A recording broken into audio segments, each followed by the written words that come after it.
in crunch mode.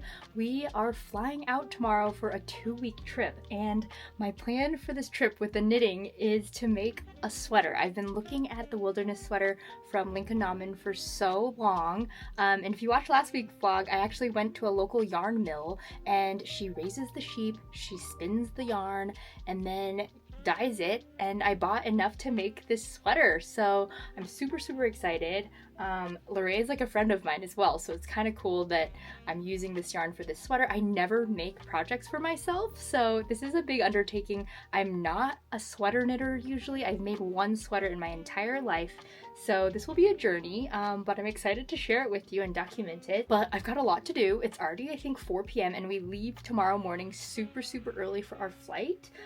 So I'm just getting the yarn together. Of course, that's what I'm doing first. I haven't even packed my clothes yet, but we'll be doing a little bit of hiking. We'll be going through cities. So I kind of have to pack a little bit of everything. We'll see you tomorrow, probably on the plane.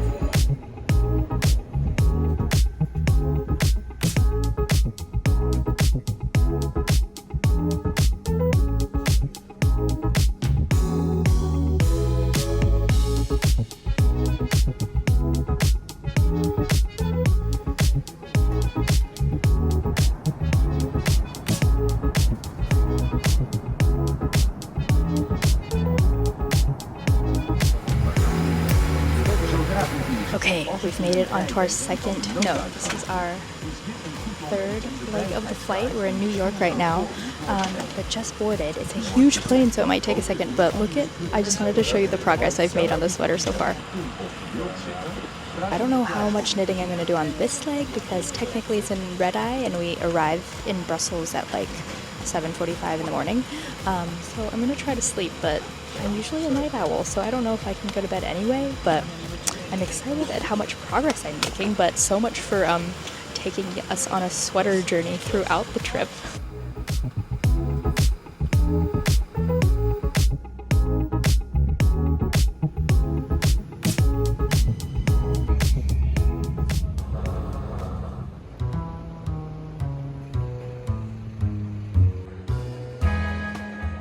Finally made it to our Airbnb here in Brussels. We just checked in. We weren't able to check in till 3, so we landed at about 7:45 a.m. And have just been bopping around town, and luckily we were able to get a luggage locker at the train station in the central part of Brussels, and so we just put our bags in there and then just like walked around, got food, and tried to stay awake. We were so tired because we did not get a lot of sleep the night before we left or the night before that. And then it was just a long flight, and usually I'm a really good sleeper on a plane, but I don't know, for some reason I just wasn't able to. And I watched A Ballad of Songbirds and Snakes. I don't know if you read that book, the Hunger Games series, but it's the prequel, and I don't know, I had mixed feelings about the movie. I had mixed feelings about the book too. Let me know if you read it and what you thought, because I love how they dig into the psychosis of President Snow, but I felt like the movie was rushed, even though it was a pretty long movie. So random thoughts from Shireen, but whew, I'm exhausted. It's really hot here actually, and we've been walking around on cobblestones all day, but look at how much I got done on that sweater on the flight. Yeah, I am cruising on this sweater. I feel like it's almost like at a good length before I do the part with the sleeves and then that upper yoke. I've never done a yoke before, so if you're a knitter, wish me luck. It's just like a style of sweater knitting, but I'm really excited about how these colors came out. I wasn't sure about a purple sweater actually, because I don't know, I liked that neutral look with color accents, but it's growing on me, and this yarn, it's minimally processed at the facility. Ooh, City Livin'.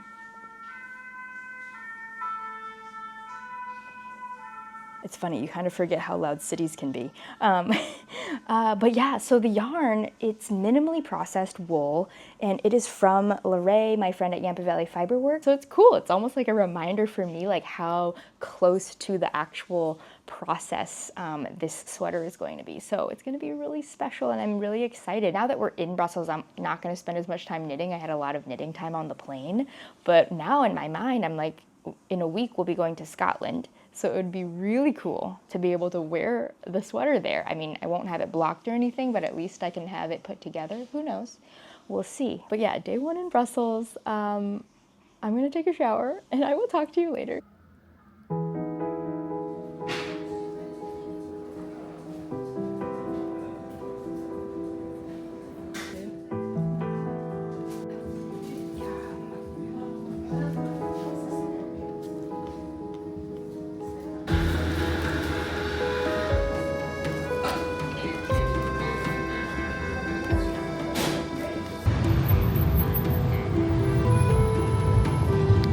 Well, that was delicious. So good. But now we're just walking around. It's actually sprinkling a little, which is nice because it's really hot here right now. But we slept in really late. We woke up and we were like, oh my god, it's already like midday. We needed that sleep. We slept for like 13 hours. We're just gonna tootle around. We usually don't make a ton of plans when we're going on trips like this, and it's nice because our first couple of days we're really just bopping around and, you know, seeing where the wind takes us, but let's go explore.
So we're here at Delirium. If you didn't know, my husband Rob is a brewer, so Belgium's like a really great spot for him, but sadly, I actually can't have alcohol anymore. I got diagnosed with an autoimmune condition a few years ago, so I haven't been able to drink alcohol, but luckily they actually have an NA option here that's really good. Usually can't even have any NA beer, like a lot of the NAs that we have in the US are 0.5%, and that makes me feel all weird, so it's really cool that I could have the NA here. It's been a nice wandering around day. We've seen a bunch of stuff, but I love just traveling like this, you know, just boppling around and exploring the city with no plan.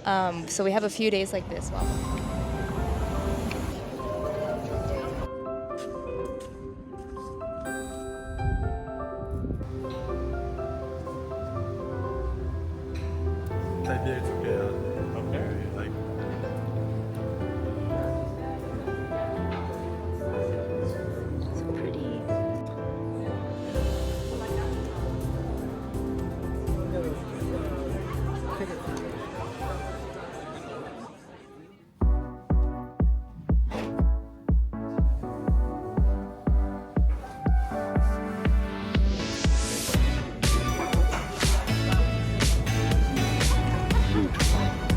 Down. First waffle. Good. Super. Super. Super.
Ugh, that Royal Museum of Art was so cool. We spent 2 hours there, I think. So we've just been running around for the rest of the day. But I don't know if I've ever said this, but I almost was an art history major. Like, I was so fascinated by it. I took a class for that in high school and I just fell in love with it, and I love history. So it was really cool to see. There were some famous pieces in there too that were awesome. But yeah, so we're at a friend's house now. We actually have a really good friend who has family here and we're visiting some of them. So we're here for a little dinner party, but so far, so good. I've been meaning to talk about some work stuff with you, but I haven't even had time to sit down. So I'll check in with you tomorrow. Good morning. We are leaving Brussels today. We're checking out of our Airbnb.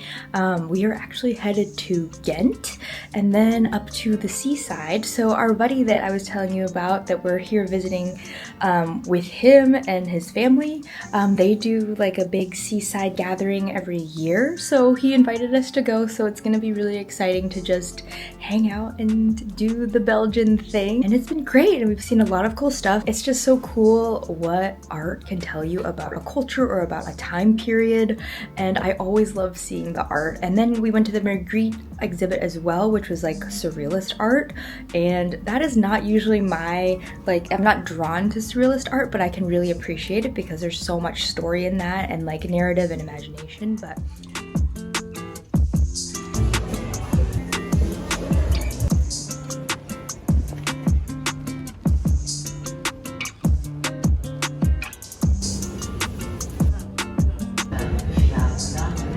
I wanted to talk about something that I've been thinking about a ton, and it's about Instagram and creating content while you're traveling. And I think going into this trip, I even made a bunch of plans and, you know, like ideas for content that I was hoping to shoot. And I even thought, oh, I'm gonna bring my iPad and my keyboard so that I can type up an email draft that I've been thinking about sharing, something from while I'm on the trip. I was going to create some reels and post a bunch of stories, and just a lot of that was because I've been really in that marketing phase for the Iceland trip. So I was like, oh, what better way to do that than while on a trip and sharing about the trip itself. But then once I'm here, once I land somewhere, all of that just kind of melts away, and I don't even care to open Instagram, you know what I mean? I don't know. I think now, as a small business owner that uses Instagram for my business, it's more than just sharing of my life or whatever. Like, when I get on there, maybe I have a bunch of DMs or people have tagged me in things, and then I immediately feel like I need to be responding to those things. And so sometimes even getting on to post a few casual stories, it's hard for me to ignore those things, I guess. So I don't know, maybe that's a mindset shift I need to make, where it's like, who cares? I can just ignore them and I can just post those stories anyway. But often, like, maybe I'll go on a trip. Like when I went to Japan, I posted stories maybe the first 2 or 3 days. And then it kind of just fell off because then every time I got on there, I felt like there was things I needed to respond to. I posted a thread about this, I guess, so I was on Threads, but basically saying that same thing where it's like, I have all the intentions of quote unquote working while I'm on my trip. And then once I get here, it's like, oh, I don't even care. And I think that's why I love traveling so much. It's not even about the work. It's more just like, I love experiencing a new place. It's so amazing to just see a new culture, see how people move through the world, see how people live, see what they care about, just kind of observe day-to-day life. It just opens your perspective to so many things. And I think with the vlogs, I'm not necessarily working and thinking about what caption I'm going to post. I'm not thinking about, how I'm presenting this to be engaged with or whatever. It's more just sharing and documenting. Yeah, it's just an interesting mindset shift with creating content for the business. And there are a lot of things that I was hoping to get to this trip, but I was like, you know what? Just focus on being present. It's just me and Rob right now, so it's like, and then, we met up with a couple of friends, but it's just nice for us to not have to worry about anything right now and just be together and exploring this new place and trying foods and going to different breweries and things like that. It's really special, and I always am so grateful every time we get to go on a trip like this together. I don't know if you've experienced the same thing, or like if you have those mindset shifts with creating content, or if you create content while traveling. I mean, of course, I know there's a lot of travel vloggers out there and travel-centric businesses. Mine is not one of them. It's a piece of my life that I've incorporated into sharing about for my business, but it is not my business itself. So share your thoughts about creating content while you're away or posting while you're away. It works differently for everyone. But anyway, let's enjoy the rest of this train ride and explore Ghent.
Wow, we had the most lovely time in Ghent. It was so beautiful, so picturesque, everything about it. It was just like, this looks so not real, I guess, but it was so cute. But now we have made it to the seaside.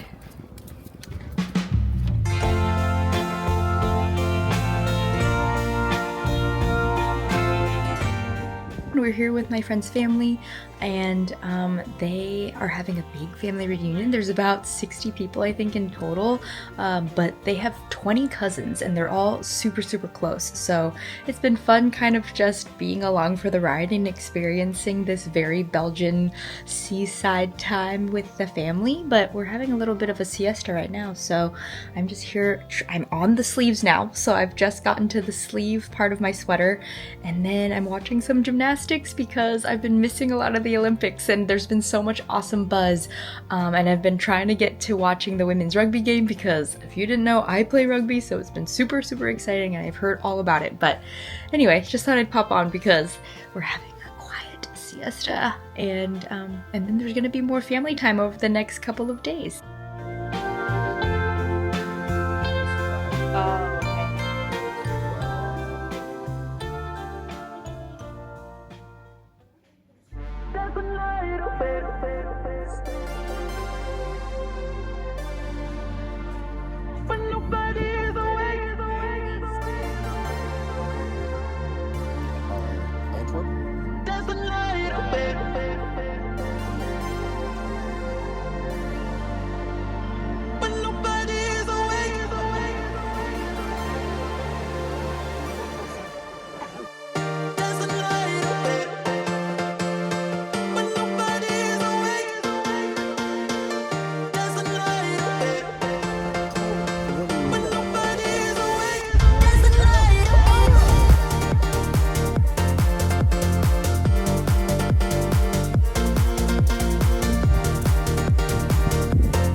Last night was so fun. It was so random to get the chance to go to that music festival. We're not usually super into, you know, the festy scene or techno, but it was such a good experience and it was so fun. And I do love a good dance party, so it's always a good time.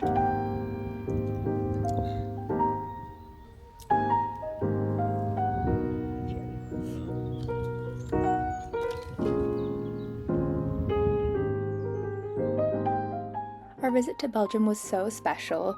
Leading up to the trip, I felt like I was going a mile a minute and feeling a lot of pressure to market my Iceland trip, and I think that's why I had the mindset of needing to create content while I was on this trip. But once I was there, as you saw, all of that pressure just kind of melted away, and I could just document this trip for me and to just share with you. And I know that when you are self-employed, when you create content for your business, when you're a maker, they say that everything is content, but it really doesn't have to be. And I think it's so important to create boundaries around that for your life and business, because if you don't, you will get burned out and you don't get to do things for yourself anymore. And I think that's why I had so much fun creating this vlog. It was just a documentation of the trip and seeing the trip through my eyes, and hopefully you enjoyed it too.